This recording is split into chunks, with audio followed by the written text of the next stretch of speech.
कोविड-19 से पूरी दुनिया में मौत और संक्रमण जारी और अमेरिका और चीन में आरोप प्रत्यारोप भी जारी है। इसी बीच अमेरिका कोविड-19 को लेकर फ्रंट फुट पर खेल रहा है, तो वहीं चीन बैक फुट पर नजर आ रहा है। इसी कड़ी को आगे बढ़ाते हुए अमेरिका के विदेश मंत्री माइक पॉम्पियो ने चीन से कहा है कि उसे तत्काल ये सार्वजनिक करना चाहिए कि पंचेन लामा कहाँ है और साथ ही धार्मिक स्वतंत्रता को बढ़ावा देने की अपनी अंतर्राष्ट्रीय प्रतिबद्धताओं का पालन करना चाहिए।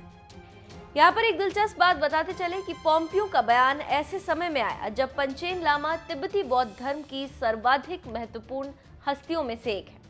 पॉम्पियो की टिप्पणी 11वें पंचेन लामा के लापता होने की 25वीं बरसी के अवसर पर आई। अमेरिकी विदेश मंत्री ने कहा कि उनका विभाग धार्मिक स्वतंत्रता को बढ़ावा देने और इसके संरक्षण को प्राथमिकता देता है, विशेषकर चीन के मामले में जहां सभी धर्मों के लोगों को गंभीर दमन और भेदभाव का सामना करना पड़ता है।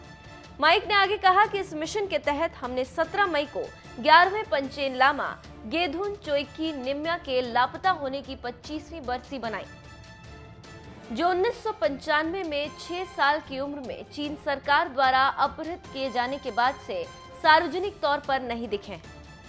पॉम्पियो ने कहा कि पंचेन लामा तिब्बती बौद्ध धर्म में सर्वाधिक महत्वपूर्ण हस्तियों में से एक है, जो दलाई लामा के बाद दूसरे नंबर का आध्यात्मिक प्राधिकार। लेकिन चीन द्वारा पंचेन लामा का उत्पीड़न किया जाना असामान्य नहीं है। उन्होंने चीन सरकार से कहा कि वो तत्काल ये सार्वजनिक करें कि पंचेन लामा कहाँ है और उसे सभी लोगों की धार्मिक स्वतंत्रता को बढ़ावा देने की अंतर्राष्ट्रीय प्रतिबद्धताओं का पालन करना चाहिए। यहाँ पर जानकारी के लिए बता दें कि तिब्बती बालक गेधुन चोइकी नियमा को 1995 में 11वें पंचेन लामा के रूप में मान्यता दी गई थी, जो तिब्बती बौद्ध धर्म में दलाई लामा के बाद दूसरे सर्वोच्च आध्यात्मिक प्राधिकार है। लेकिन कुछ दिन बाद गेधुन चोइकी नियमा लापता हो गए और विश्व के सबसे कम उम्र की राजनीतिक बंदी बन गए। तिब्बत को अपना हिस्सा बताने वाले चीन ने 11वें पंचेन लामा के रूप में एक अन्य बालक ग्याल्त्सेन नोरबू को मान्यता दी।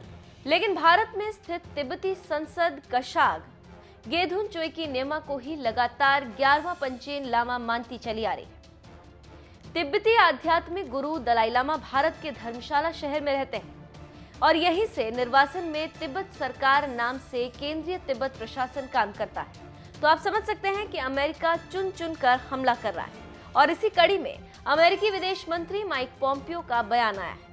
अभी इस पर चीन का बयान नहीं आया, लेकिन जो भी हो, अमेरिका और चीन का आपस में झगड़ा अब कुछ और ही कह रहा है।